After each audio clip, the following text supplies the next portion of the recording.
Hey folks, and welcome back to another episode of your Brains Coach podcast. My name is Shurina. I'm your host, I'm your Brains Coach, and it is my job here to bring to you all the best brain body tools from all the different branches of sciences that have a lot to do with neuroscience research.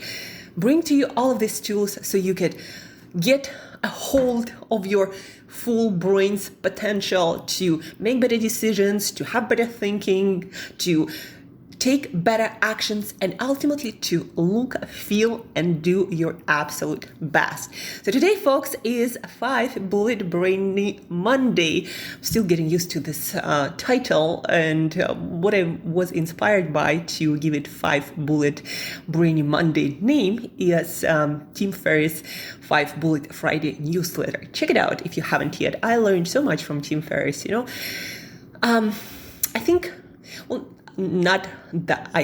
I believe, and most of the leaders do so too, that what we consume really creates us and defines our life's trajectory.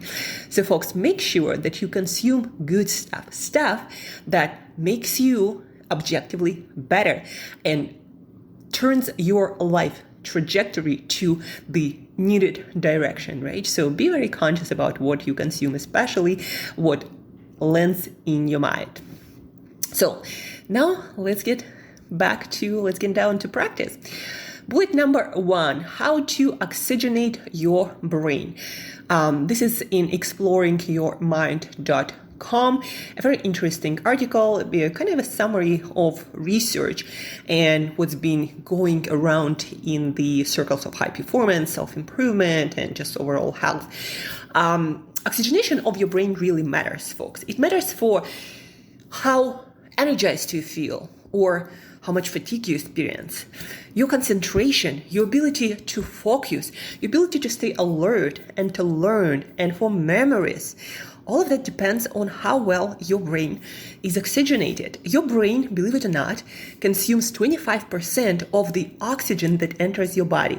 Our brain is very hungry and thirsty, and it consumes a lot of oxygen. It's a very expensive organ, right? And so it consumes a lot of oxygen. And when it doesn't get that oxygen, it doesn't work that well.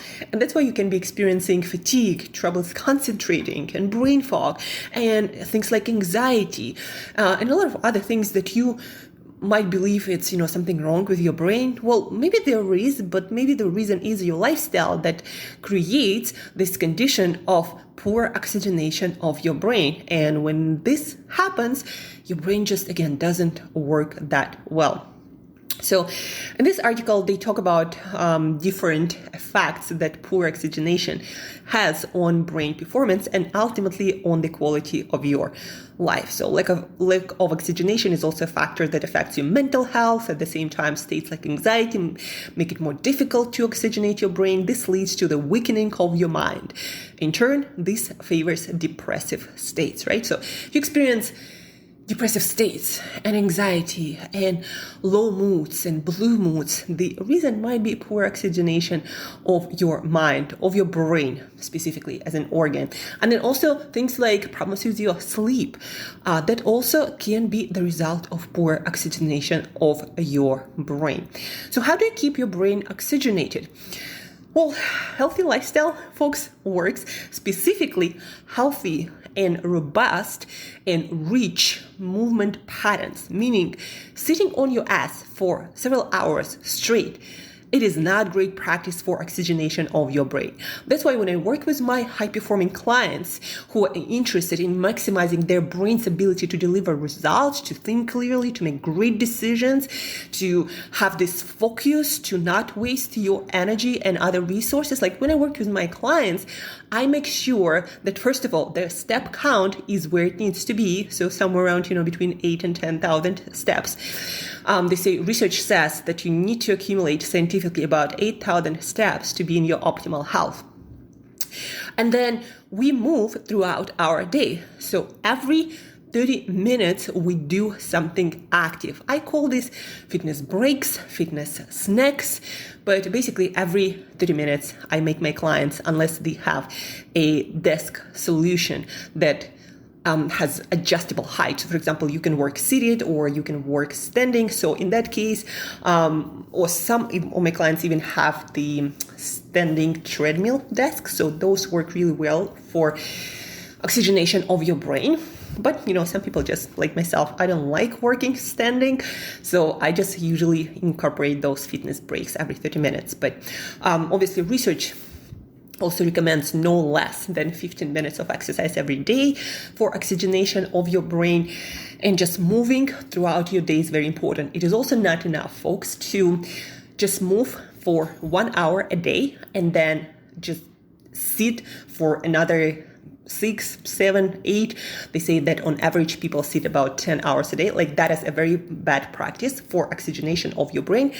And as the article states, that leads to anything from anxiety to poor sleep, to poor concentration, to poor focus. And so if you struggle with focus, for example, don't blame your brain, but blame yourself for not giving your brain enough oxygen. And what are some other ways to improve brain oxygenation?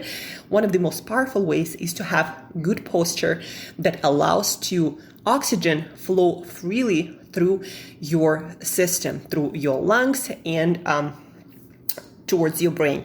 And that means when you sit, your feet, that is the ideal position, have to be shoulder width, and your feet should be flat on the floor, not cross-legged, and also your spine should be straight.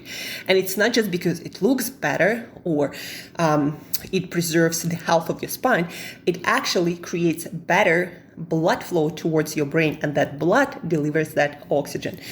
Right. Another way that I learned from Andrew Huberman, and he learned it from someone else, some scientist, some neuroscience researcher. So another great practice to improve the oxygenation of your brain that will help you to focus, to concentrate, to remember, to learn so many things. So another great practice is dedicate 5 minutes of your time every single day to a specific breath work, box breathing.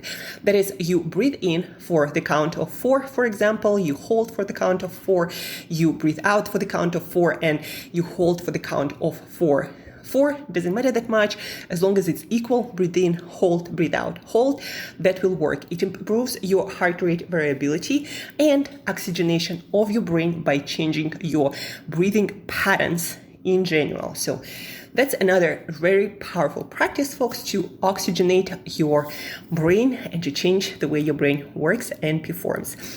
So that is bullet number 1. Bullet number 2, it was quite an interesting one because I noticed this thing that I move a lot, right? I lived in 15 countries, and those countries have different climates. I lived in UK, in Siberia, in Southeast Asia, Singapore, and Thailand, and I lived in Brazil, in Mexico, in US, in so many different countries. And never in my life I had any problems with hay fever. It didn't matter if it was spring, new plants, autumn, some other season, and a lot of people suffer with hay fever, especially when they move and their body is introduced, their immune system is introduced to all these new species of plants and all these new molecules in the air, right? A lot of people suffer with hay fever because their immune system thinks, quote unquote, that it is a potential threat. Now, what research points out to this specific? The title of this article is Keeping Hay Fever in Check may be as easy as maintaining these 2 microbiomes. So this research is focused on our microbiome as a primary driver of how reactive your immune system is and how much hay fever you can get in your life. Like, again, for myself, I never experienced anything like that, even though, again, I traveled extensively. And so what they found is that people who have less diverse microbiome suffer from hay fever much, much more. And in the article, they recommend, number 1, eating probiotic-rich foods that has been shown to increase the diversity of our gut microbiome, specifically gut microbiomes like Lactobacillus and Bifidobacterium that have been shown to improve the symptoms or the frequency of hay fever occurrence, right? So this specific bacterium, Bifidobacterium and Lactobacillus, seem to be correlated with how much or how little hay fever people get.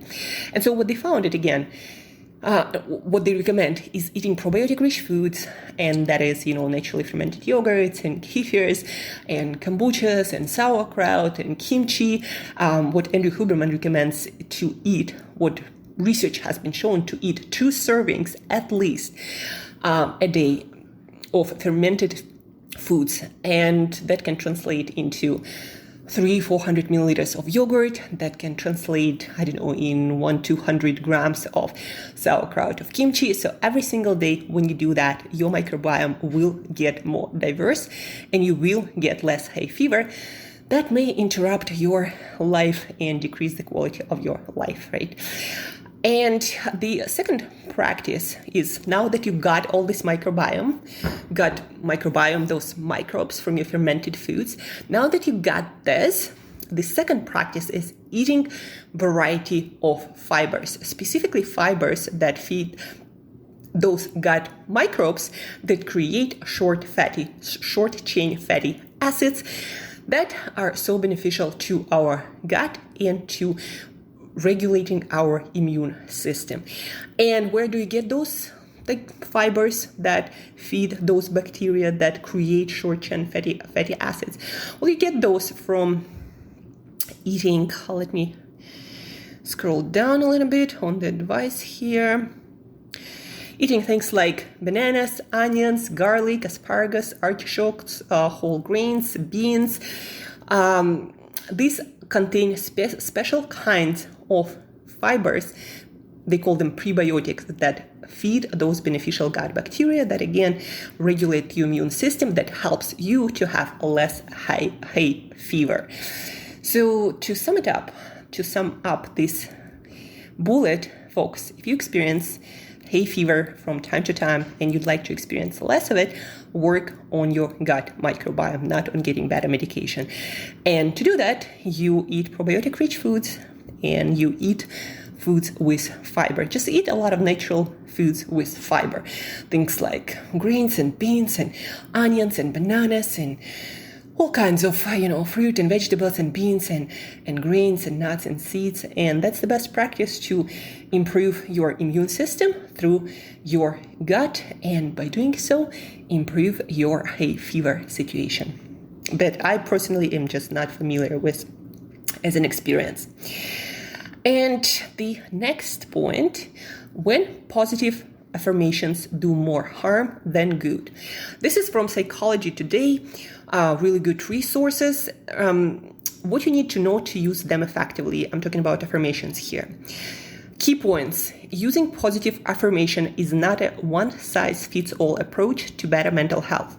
Learning only about the potential benefits of using affirmations without necessary caveats can lead to judging oneself and others. Values affirmations and growth mindset interventions may be particularly helpful types of affirmations. So here, folks, this piece is focused on affirmations, things like I'm strong, I'm beautiful, I love my body. Well, actually, this type of affirmations are not as helpful. And for some people, especially people with lower self-esteem and higher anxiety to begin with, they actually can be counterproductive and they can actually cause more stress, anxiety, and problems with self-esteem. Just because they tend to produce this effect when we are faced with our reality that we don't really like. And then we say, for example, I'm strong and beautiful, but some person with body image issues might not really feel that way. So that dissonance actually creates a downward spiral and creates worse effects, not better. What they found is that, and I actually read it from several books on anxiety and stress and mental health. What they found is talking in your affirmations, journaling about that, or thinking about that, or speaking it out loud. So affirmations that are based on your values. So for example, if you value to be a a reliable person, or a good friend, or a good daughter, or a good parent. And you have multiple examples in your life when you show up for the things, the values that are important to you, right? Like being trustworthy, like being reliable. So writing affirmations around those qualities that you admire in yourself actually will increase your mental health, your mental state, and your overall self-esteem and anxiety and depression, all of that, right? So find in yourself something that you consider important, something that you value, something that is your asset, something that you like about yourself. And write about that specific examples from your life.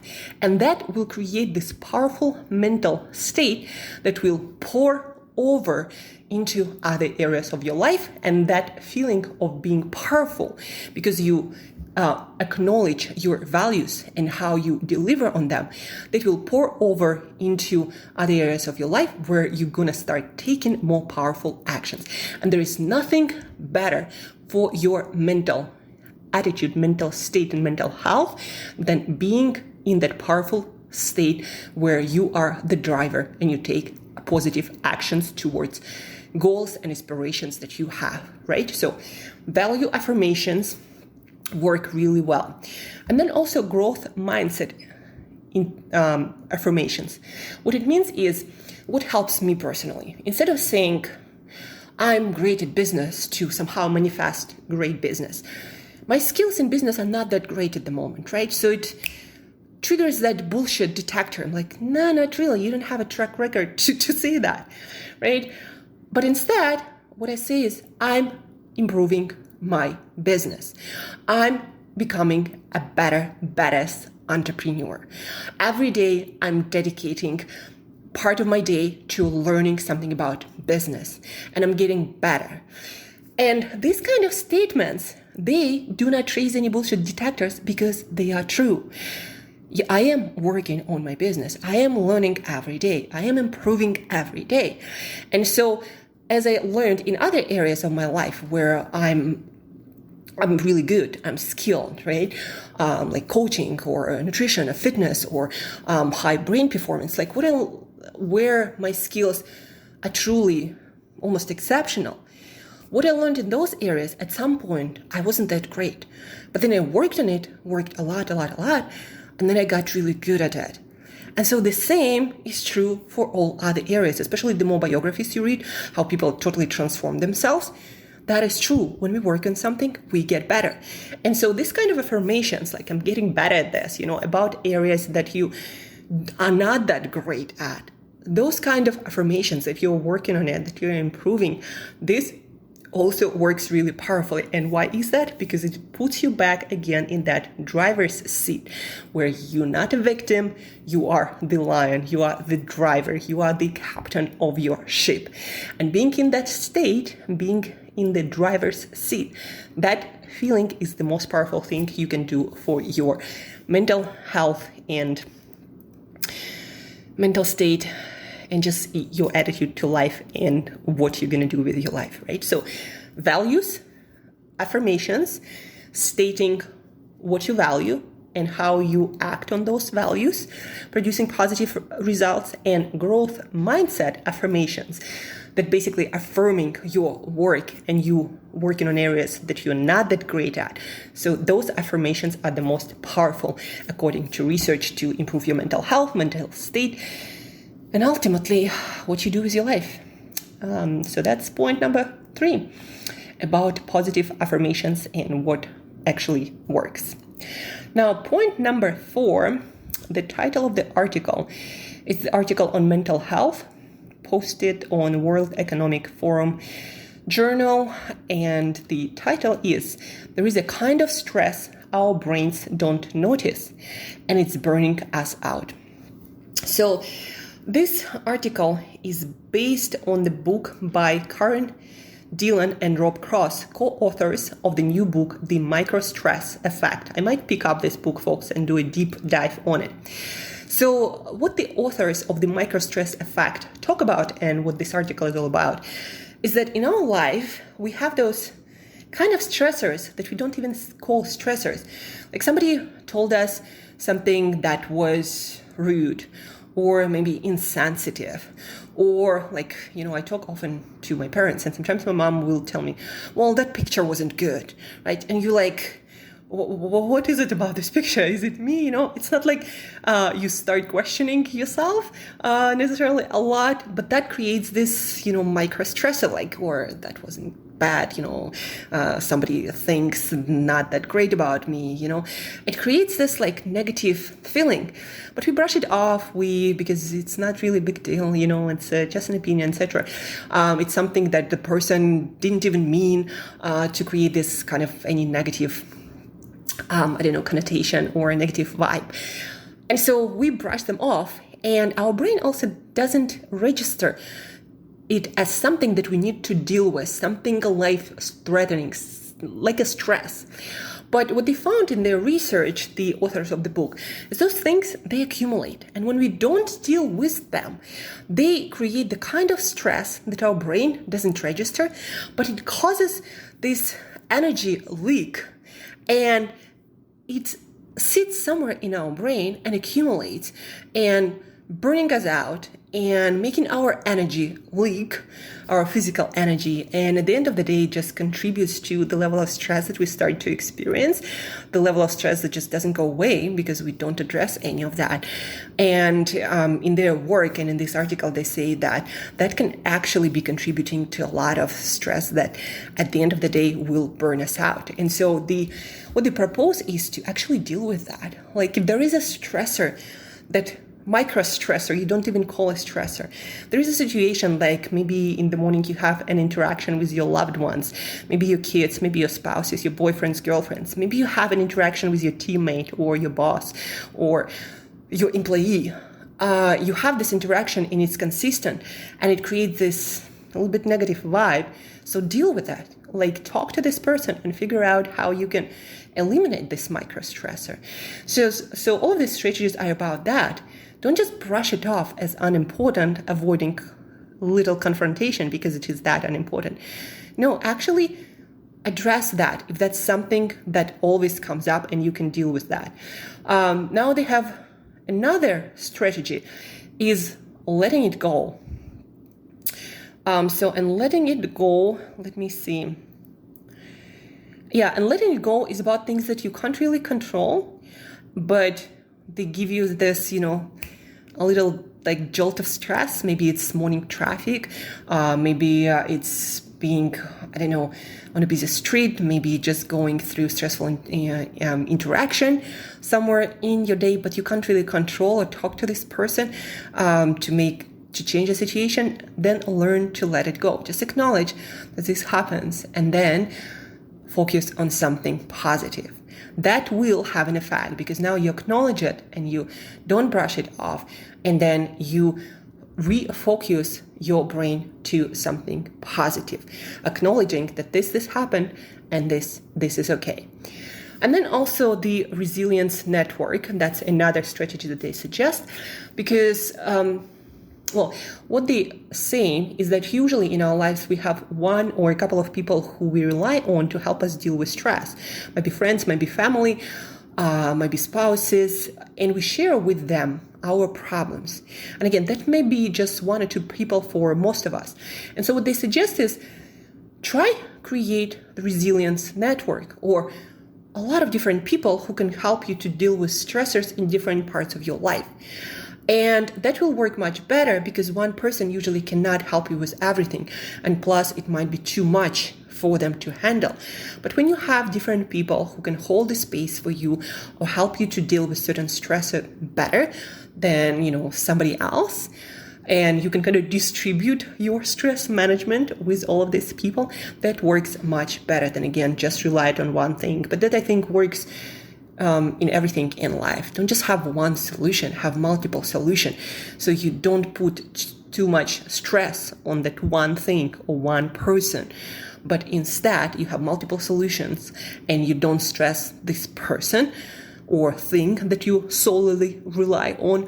And instead, again, you have multiple solutions and it also doesn't stress you out because now you have many different solutions or ways to solve this stressor. So there is a kind of stress our brains don't notice, and it's burning us out. In general, folks, what I'm learning from all of these experts is that stress that burns us out is the stress that we don't acknowledge and we don't deal with. Once we again get back to that driver's seat where we deal with problems, where we find the solutions, or we learn how to let go of something that we can't control, when we learn how to stay in that driver's seat, that will help us to deal with any kind of stress, and the stress will not burn us out. So that's the whole idea and the framework for all stress management. So the most important tool, folks, is to never let anything to get unacknowledged. If it bothers you, if it creates this negative feeling, or even if it's a tiny bit stressful, figure it out. Not something, that happens once in a while, but if it's consistent, figure it out and deal with it one way or the other. Don't let it just burn you out and decrease the quality of your life, because you have just one life to live.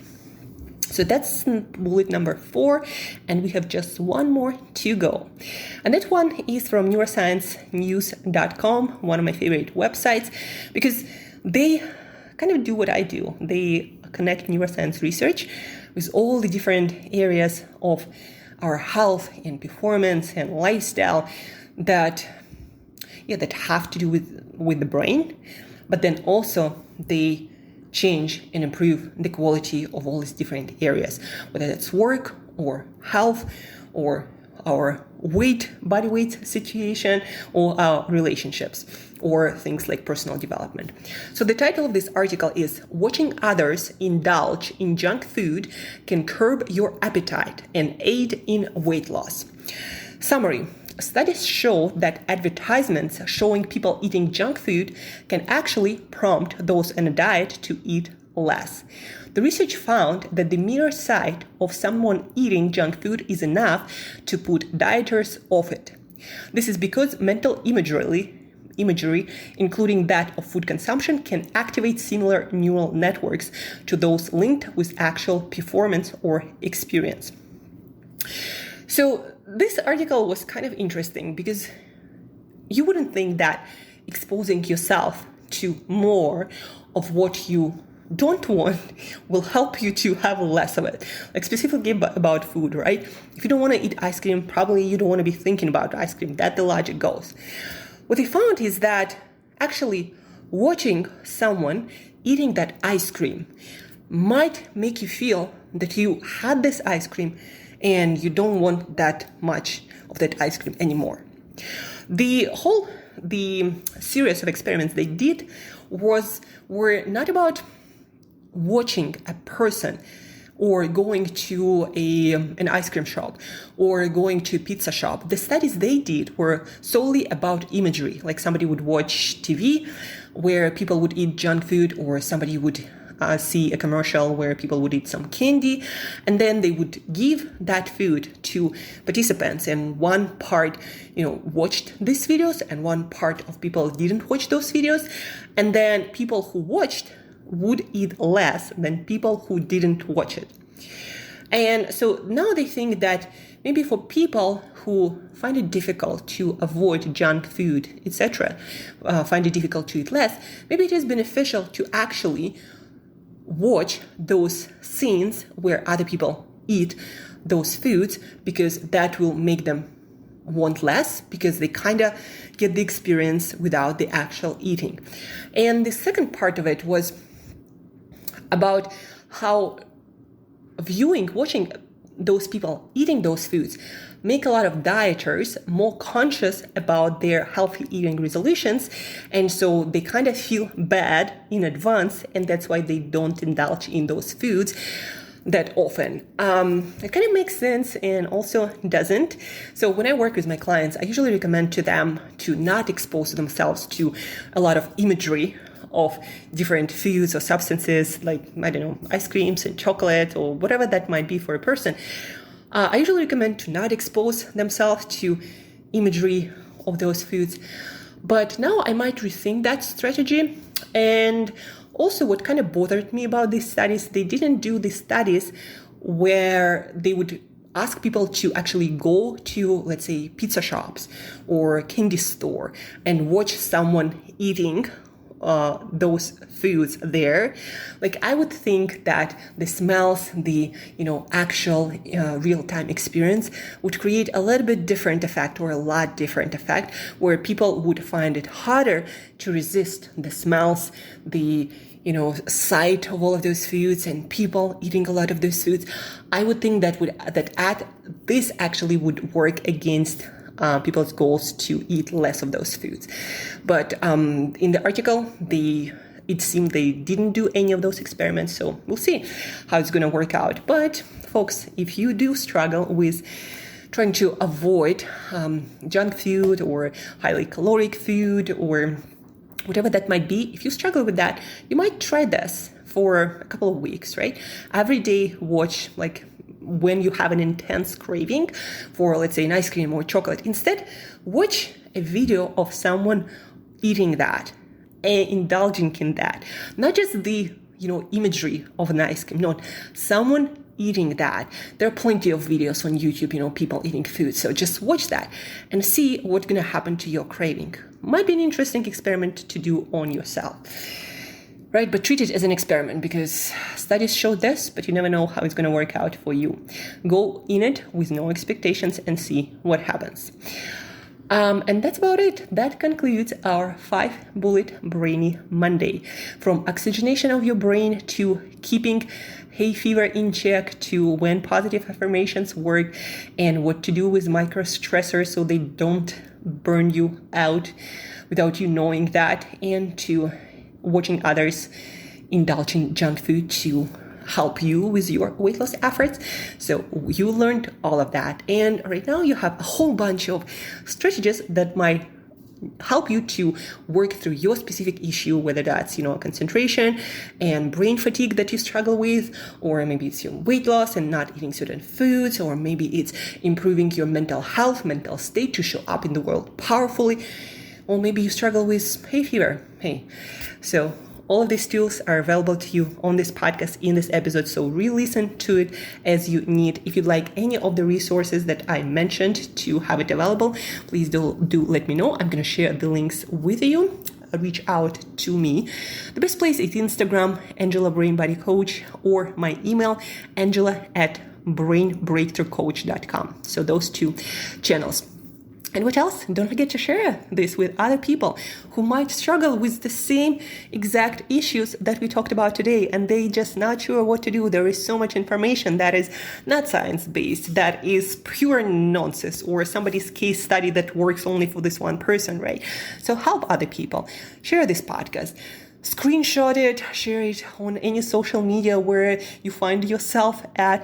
This will help me and others a lot. So share, learn. If you need more advice, please reach out. And by the way, folks, today is May 1st. Time to set your goals, aspirations, intentions, because that's what will drive your life in the desired direction or nowhere, right? So set directions, set goals, and stay tuned for our next episode coming this Wednesday. And till next time, just, work on yourself, set those intentions, because your life really matters.